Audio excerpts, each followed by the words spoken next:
cruise casinos handed out over $900 million in free cruises and cabin upgrades last year, and almost none of it went to the people who actually deserved it. You have walked past that casino 100 times, maybe played a few hands, maybe fed a slot machine on a rainy sea day, and walked away thinking free cruises are only for high rollers with unlimited bankrolls. You are wrong, and that wrong belief has already cost you thousands of dollars in offers you never received.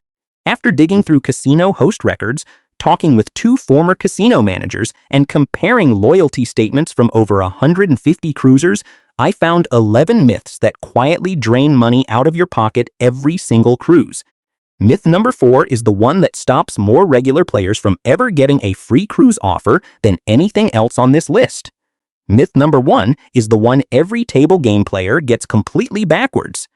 If you are the kind of traveler who wants to actually understand how these casinos work instead of guessing, hit subscribe here on Senior Cruise Secrets right now, because the next 11 minutes could change how much your next cruise costs you.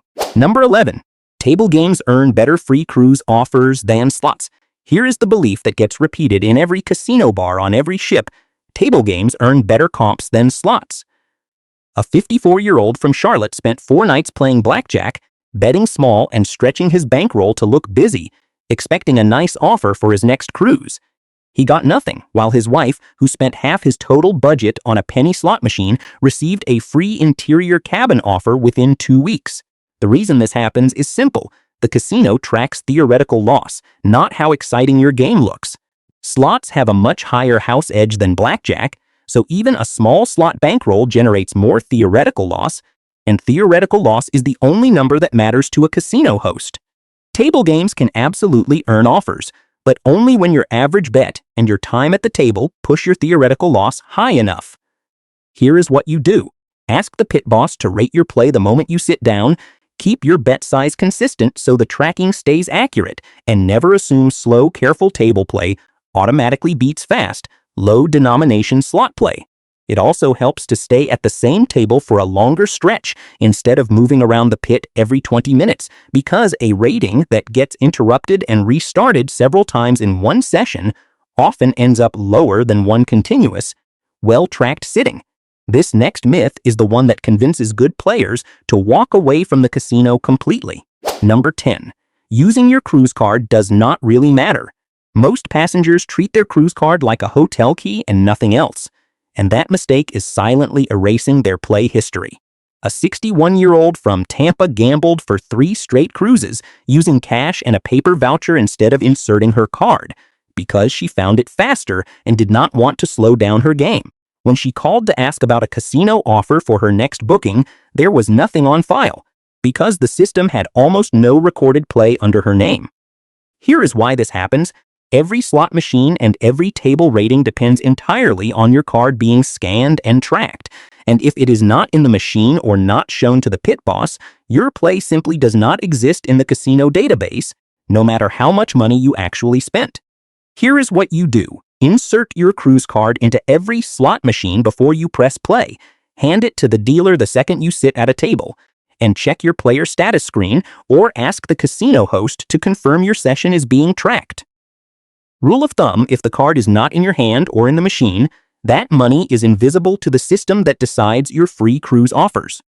Before we go further, if this is the first time you are hearing how casino tracking actually works, drop a comment with the ship you cruise on most. It helps me put together more videos tailored to the ships you actually sail. Number 9. Betting max always gives you better rewards.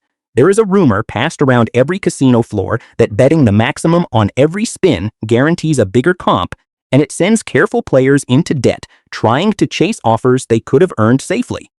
A 58-year-old from Denver started betting max credits on a machine he could not really afford, convinced it was the only way to get noticed by the casino host, and burned through his entire cruise spending budget in 2 days. Meanwhile, a friend playing modest bets over more hours earned a similar offer without the financial stress. The truth is, your theoretical loss is calculated from your average bet, your speed of play, and your total time on the machine, not from occasional maximum bets that drain your account fast and end your session early. A big bet that ends your play in 10 minutes can generate less tracked value than a smaller, steady bet stretched across 2 hours. Here is what you do. Set a bankroll for the length of your cruise, choose a bet size you can sustain across multiple sessions, and let time on the machine do the work instead of risking it all on a handful of oversized spins.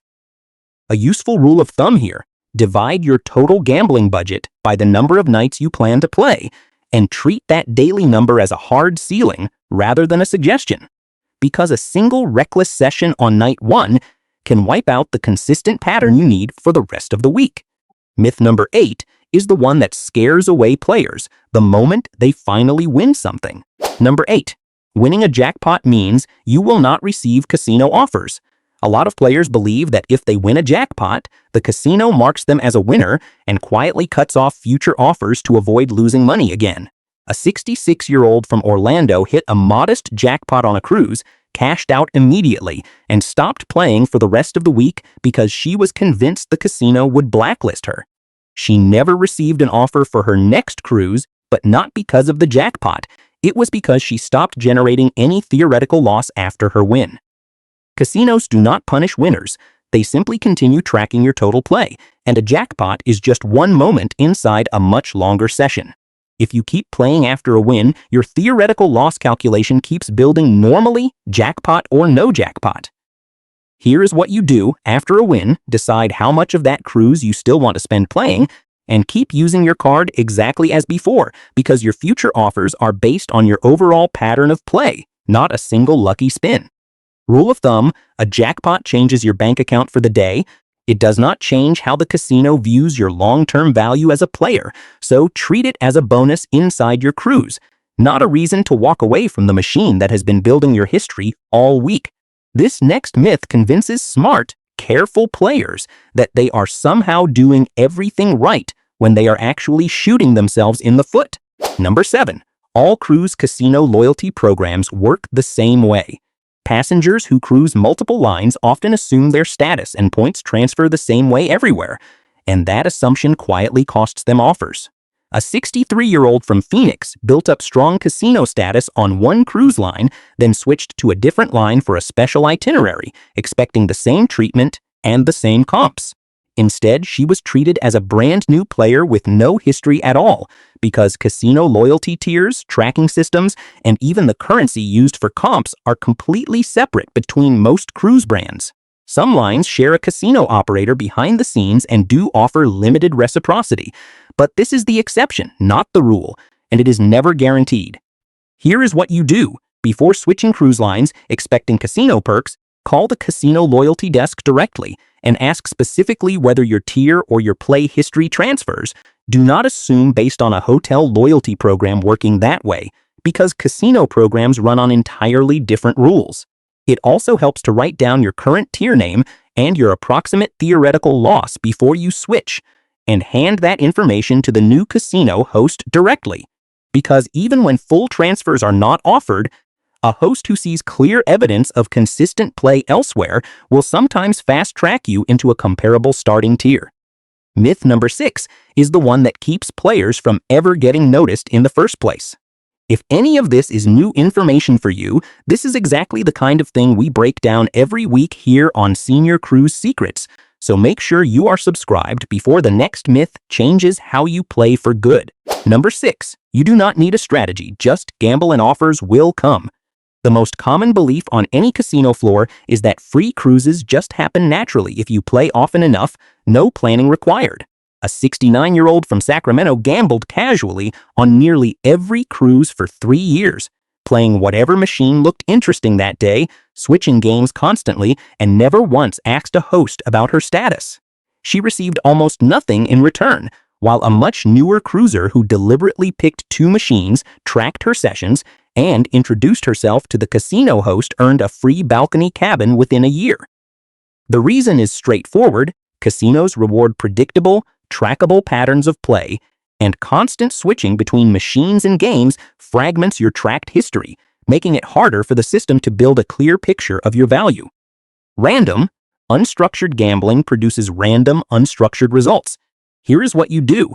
Pick 1 or 2 machines or games you enjoy and stick with them for consistency.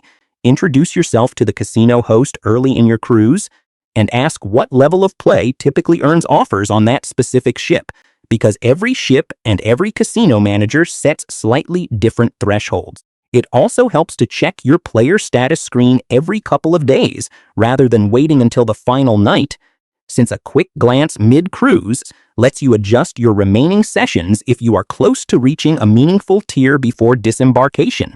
This next myth is the one that convinces players a machine somehow remembers how long it has been ignoring them. Number 5. A slot machine is due to hit a jackpot. This myth has probably cost more money than any other belief on this list. The idea that a machine which has not paid out in a while is somehow due for a big win. A 60-year-old from Las Vegas, someone who should have known better, kept feeding the same machine for hours because it had not hit in a while, and she was convinced her win was coming any moment. She left the cruise having spent nearly her entire gambling budget on one machine that never paid out anything meaningful. Every spin on a slot machine is powered by a random number generator, and every single spin is a completely independent event with no memory of what happened before it, so a machine has no concept of being due, overdue, or owed anything. Here is why this myth survives. Our brains are wired to see patterns in randomness, and a long losing streak feels like it must be building towards something, when statistically it means nothing at all about the next spin. Here is what you do. Set a time or budget limit for any single machine. Move on when that limit is reached regardless of how close you feel to a win. And remember that spreading your play across sessions in a controlled way builds better tracked history than chasing one stubborn machine. An insider move worth remembering: casino floor staff will never tell you a machine is close to paying out, because they have no way of knowing that either. So treat any comment along those lines from a fellow passenger or even a friendly dealer as entertainment, not a strategy. Myth number 4 is the one that shuts entire groups of players out of offers without them ever realizing why. Number 4. Playing only on the last night is enough to earn casino comps. A huge number of cruisers save all their gambling for the final night, assuming a big push right before disembarkation is what earns them a free cruise offer. A 57-year-old from Miami played almost nothing the entire week, then sat down on the last night and gambled heavily for several hours, expecting that single strong session to catch the attention of the casino host. She received no offer at all for her next cruise, while a couple who spread smaller, steady sessions across all 7 nights of the same cruise did receive one. Casinos build your player profile from your total pattern across the whole cruise, and a single concentrated session on the last night often comes too late for the host to properly review and submit your offer before the cruise ends and reports get finalized.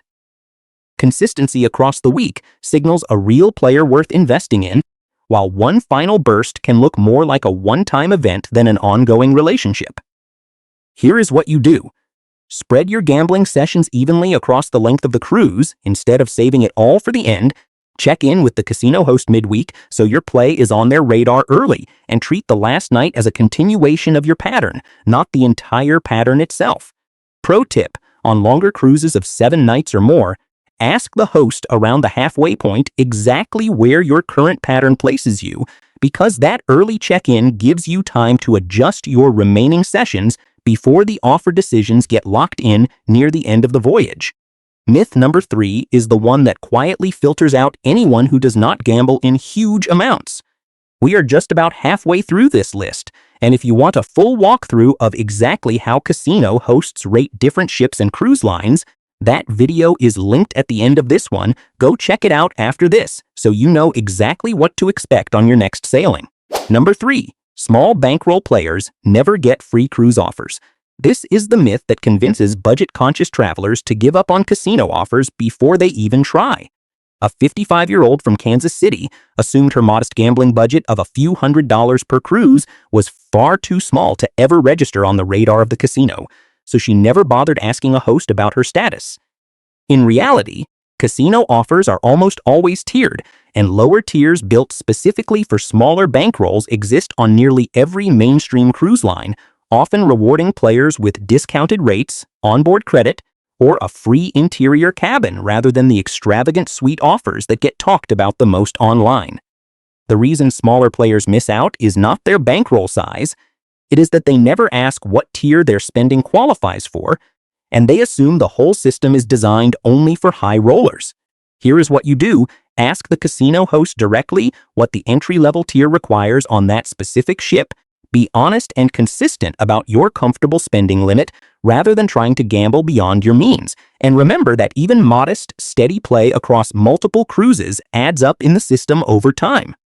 Pro tip: many casino programs also count cumulative play across several past cruises toward a higher tier, so ask the host to pull your full history rather than just your current sailing, because a smaller bankroll spread across many trips can quietly outperform a single big spending cruise. Myth number 2 is the one that punishes players the moment sea days arrive. Number 2, cruise casinos tighten the slots on sea days. Almost every regular cruiser has heard this one. The casino supposedly tightens the payout percentage on slot machines during busy sea days when the casino floor is packed. A 64-year-old from Houston avoided the casino entirely on sea days because he was convinced the machines were deliberately set looser only on port days when fewer people were gambling. What he did not know is that slot machine payout percentages are set by regulation and configured before the cruise even departs. They are not adjusted day to day based on how many passengers happen to be in the room. What genuinely changes on sea days is simply the volume of players competing for the same machines and the same attention from casino hosts, which can make it feel like the odds shifted when really it is just more crowded. Here is what you do. Do not avoid the casino on sea days out of fear of tighter machines.